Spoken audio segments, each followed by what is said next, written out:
Assalamualaikum warahmatullahi wabarakatuh. Selamat datang di channel Muhammad Samsudin. Di kesempatan kali ini saya akan menceritakan sebuah cerita yang berjudul Misteri Uang Balik. Sebelum masuk ke ceritanya, jangan lupa subscribe dulu ke channel ini.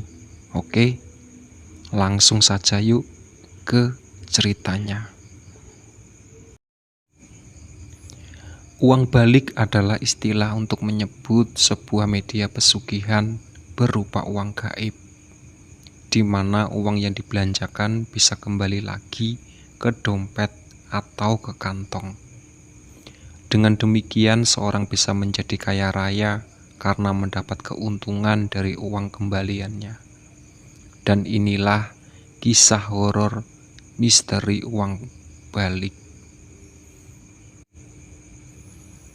Cerita dalam kisah mistis ini adalah kisah nyata yang benar-benar pernah terjadi di daerah Boyolali, Jawa Tengah. Cerita ini ditulis ulang oleh narasumber agar dapat dipetik hikmahnya. Selamat mendengarkan. Kejadian mistis ini sudah menjadi sejarah hidupku yang tak bisa terlupakan. Aku seseorang janda di sebuah desa kecil daerah Boyolali, sempat jadi buah bibir. Itu karena hidupku yang kaya raya mendadak tanpa bekerja. Tapi akhirnya aku sadar kekayaanku ini meminta tumbal berupa kematian anakku. Aku hidup seorang diri, menanggung 2 orang anak sebagai seorang ibu. Rasanya semakin berat tak kala upahku sebagai buruh jahit sudah tidak mencukupi lagi. Aku sering larut dalam kesedihan dan meratapi nasib dengan cara duduk menyendiri di bawah pohon nangka, tak jauh dari rumah pada tengah malam. Kadang sekali muncul keinginanku untuk bunuh diri, tetapi aku langsung teringat akan 2 anakku yang masih duduk di sekolah dasar dan ibuku yang sudah tua renta. Niat itu pun akhirnya aku urungkan. Suatu hari di puncak kesedihanku, seperti biasa di tengah malam itu, aku duduk di bawah pohon nangka, meratapi nasib sambil menangis. Rasanya sudah tidak bisa berbuat apa-apa lagi karena uangku hanya tinggal Rp10.000. Sementara hutangku ke tetangga semakin menumpuk. Aku sudah tidak bisa sanggup lagi untuk berhutang. Di saat itulah dalam kegelapan malam di bawah pohon nangka, aku dikejutkan datangnya seorang bocah kecil. Aku kaget luar biasa. Entah dari mana bocah itu tiba-tiba ada di hadapanku. Aku takut saat melihat tubuh bocah itu yang lain dari bocah biasa. Kepalanya besar dengan mata yang bulat dan bibir yang miring ke samping. "Jangan sedih, Mbak. Aku siap membantumu, asalkan aku boleh hidup di dalam keluargamu. Kalau kamu tidak usah repot-repot bekerja," ucap bocah itu berulang kali. Keringat dingin langsung keluar, bahkan dadaku terasa sesak. Belum sempat aku menjawab, badanku terasa berat, sampai akhirnya aku terjatuh, tak sadarkan diri. Kejadian ini tak seorang pun tahu, karena sudah larut malam dan suasana sekitar yang gelap gulita.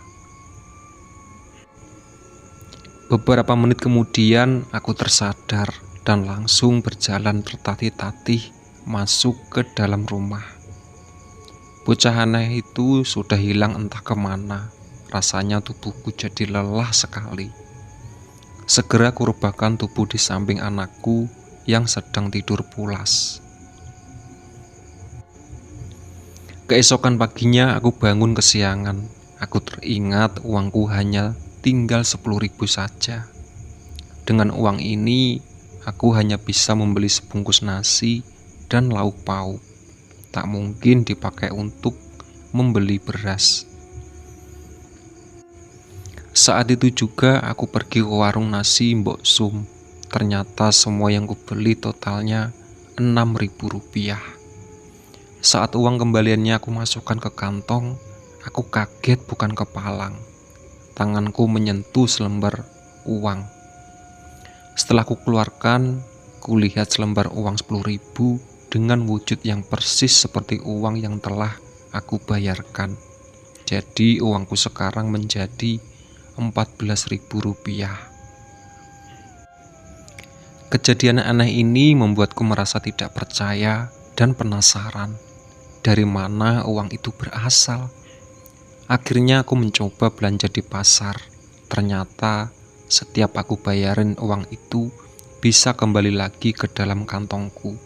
Bahkan kini uangku semakin menjadi banyak.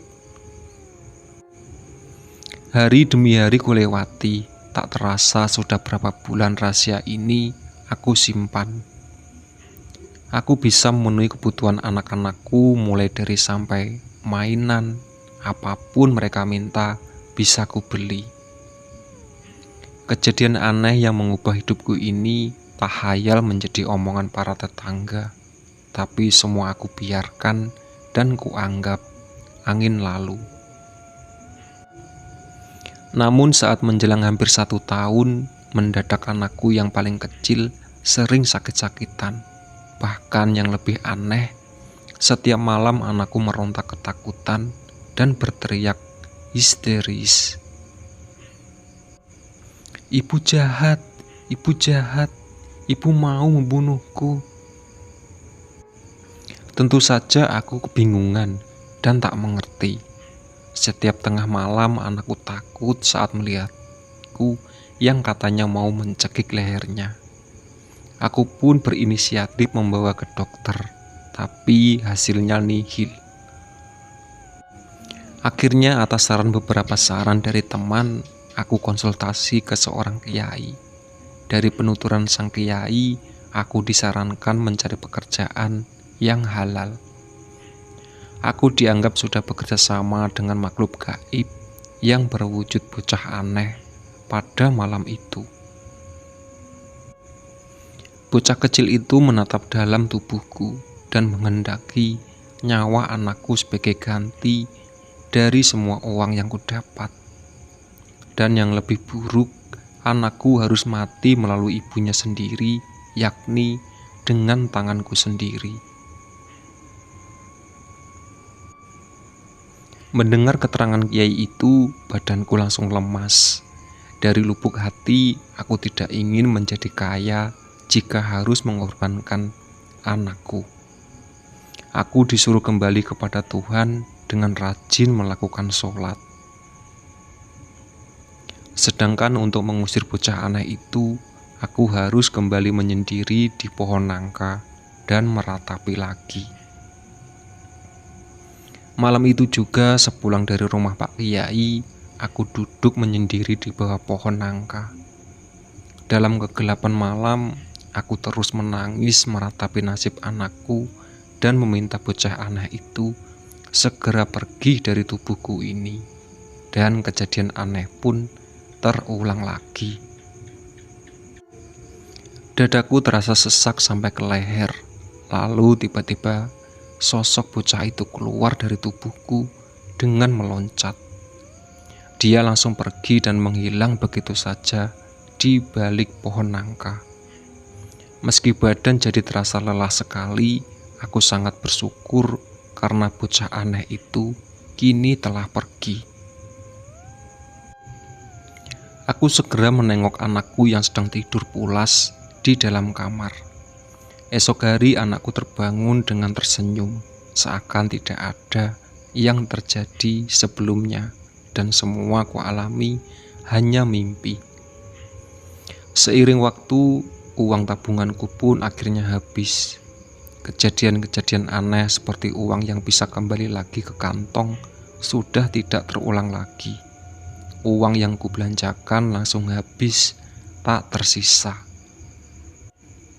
Namun aku malah merasa tenang dan bahagia meskipun harus mengulang hidup yang serba kekurangan dari awal.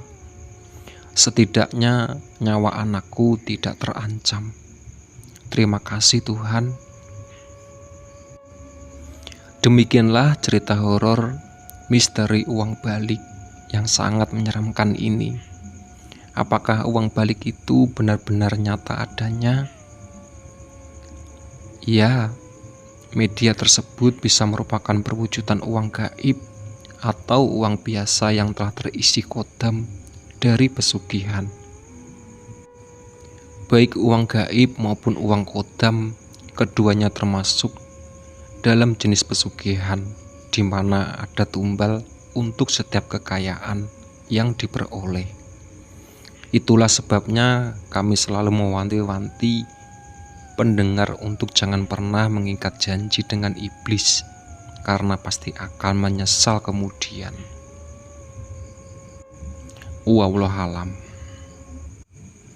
Itulah sahabat cerita dari misteri uang balik. Ditunggu video-video terbaru dari channel Muhammad Samsudin. Oke.